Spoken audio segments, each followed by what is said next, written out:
दोस्तों, यह कहानी नारद मुनि और विष्णु भगवान की है। एक बार फिर देवर्षि नारद के मन में यह अभिमान पैदा हो गया कि वे ही भगवान विष्णु के सबसे बड़े भक्त हैं। वे सोचने लगे, मैं रात दिन भगवान विष्णु का गुणगान करता हूँ, फिर इस संसार में मुझसे बड़ा भक्त और कौन हो सकता है। किंतु पता नहीं श्रीहरि मुझे ऐसा समझते हैं या नहीं। यह विचार कर नारद भगवान विष्णु के पास क्षीर सागर में पहुंचे और उन्हें प्रणाम किया। विष्णु जी बोले, आओ नारद, कहो कैसे आना हुआ। नारद बोले, भगवान मैं आपसे एक बात पूछने आया हूँ। भगवान विष्णु बोले, मैं तुम्हारे मन की बात जानता हूँ नारद, फिर भी तुम्हारे मुंह से सुनना चाहता हूँ। नारद ने कहा है, देव मैं जीवन भर आपका गुणगान करता रहा हूँ। पल पल हर क्षण मुझे बस आपका ही ध्यान रहता है। आप मुझे यह बताइए कि क्या मुझसे भी बड़ा आपका कोई अन्य भक्त है संसार में। भगवान विष्णु समझ तो पहले ही गए थे कि नारद को अपनी भक्ति पर अभिमान पैदा हो गया है, किंतु अपने मन की बात छुपाकर वे बोले, नारद इस प्रश्न के लिए तो तुम्हें मेरे साथ मृत्युलोक चलना पड़ेगा। नारद बोले, ठीक है भगवान, मैं मृत्युलोक चलने के लिए तैयार हूँ। भगवान विष्णु नारद को लेकर मृत्युलोक चल पड़े। धरती पर पहुंचकर दोनों ने किसान का भेष धारण किया और एक गांव के किनारे बनी एक झोपड़ी की ओर चल पड़े। विष्णु बोले, नारद मेरा एक बहुत बड़ा भक्त यहाँ इस कुटिया में रहता है। आश्चर्य है, क्या मुझसे बढ़कर भी किसी की भक्ति हो सकती है।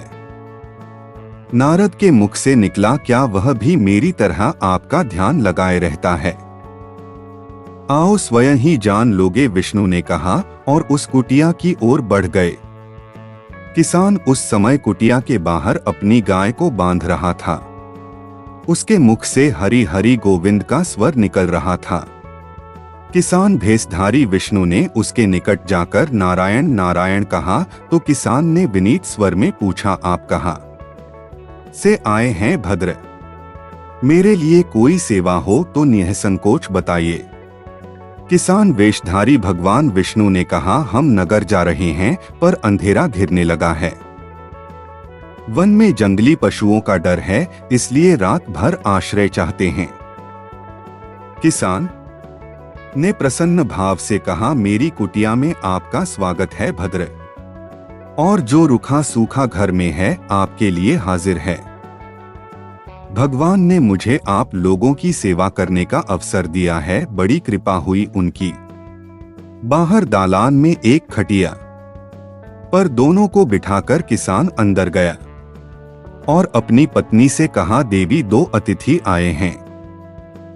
किसान की पत्नी उस समय अपने बच्चों को भोजन परोस रही थी। धीरे से आटे का बर्तन दिखती हुई बोली, घर में इतना सा ही आटा है और ये बच्चे और भोजन मांग रहे हैं।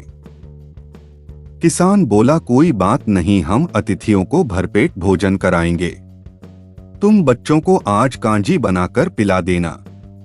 नारद और भगवान विष्णु ने उन दोनों का सारा वार्तालाप सुना। फिर भी परीक्षा के लिए भोजन की थाली पर बैठ गए। जब दोनों भरपेट भोजन कर चुके तो नारद सोचने लगे, यह सीधा साधा गृहस्थ भगवान का सबसे बड़ा भक्त कैसे हो सकता है। उधर श्रीहरि ने किसान से और भोजन लाने की फरमाइश कर दी। बोले, मेरा पेट अभी नहीं भरा, क्या और भोजन मिलेगा। किसान रसोई घर में गया और जाकर पत्नी से पूछा, कुछ और भोजन बचा है क्या। पत्नी बोली, बच्चों के लिए कांजी बनाई है, बस वही शेष है। विष्णु और नारद वह भी पी गए। किसान और उसके परिवार को भूखे ही सोना पड़ा। भूखे बच्चे माँ का आंचल थाम कह उठे, माँ नींद नहीं आ रही है, मुझे बड़े जोर की भूख लगी है। पिताजी ने उन अतिथियों को कांजी भी क्यों पिला दी। किसान ने बच्चे के सर पर हाथ फेरते हुए कहा, अतिथि को भोजन कराना स्वयं विष्णु भगवान को भोग लगाने के समान है बेटा। बाहर दालान में दोनों अतिथि अलग अलग बिस्तरों पर लेटे हुए थे।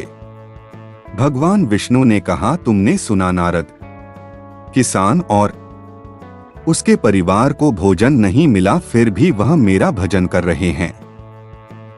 यह तो कुछ भी नहीं है, मैंने तो कई कई दिनों तक भूखे रहकर आपका स्मरण किया है। अगले दिन सुबह उन्होंने देखा किसान भगवान विष्णु की मूर्ति के सामने कह रहा था, गोविंद हरि हरि, तुम सदा मेरे मन में बसे रहो, बस मुझे कुछ और नहीं चाहिए। फिर दोनों अतिथियों से बोला, हरि की बड़ी कृपा है, वही जग का रखवाला है, प्रभु की दया से रात को कोई कष्ट तो नहीं हुआ।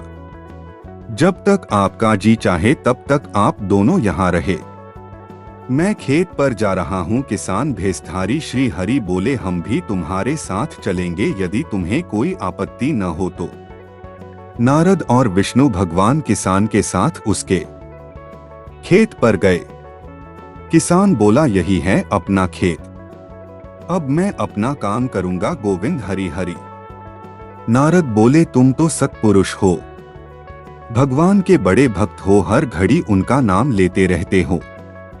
किसान बोला, अरे कहाँ काम से जब भी थोड़ा बहुत समय मिलता है तभी उनका नाम लेता हूँ।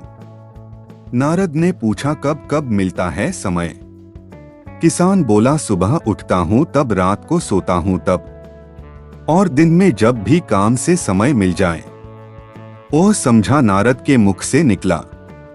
दोनों जब किसान से विदा लेकर चले तो नारद ने व्यंग्यात्मक स्वर में कहा, आपने सुना भगवान, वह सुबह शाम 2 बार ही आपका स्मरण करता है, जबकि मैं हर समय ध्यान करता हूँ, फिर भी आप उसे महान भक्त बताते हैं।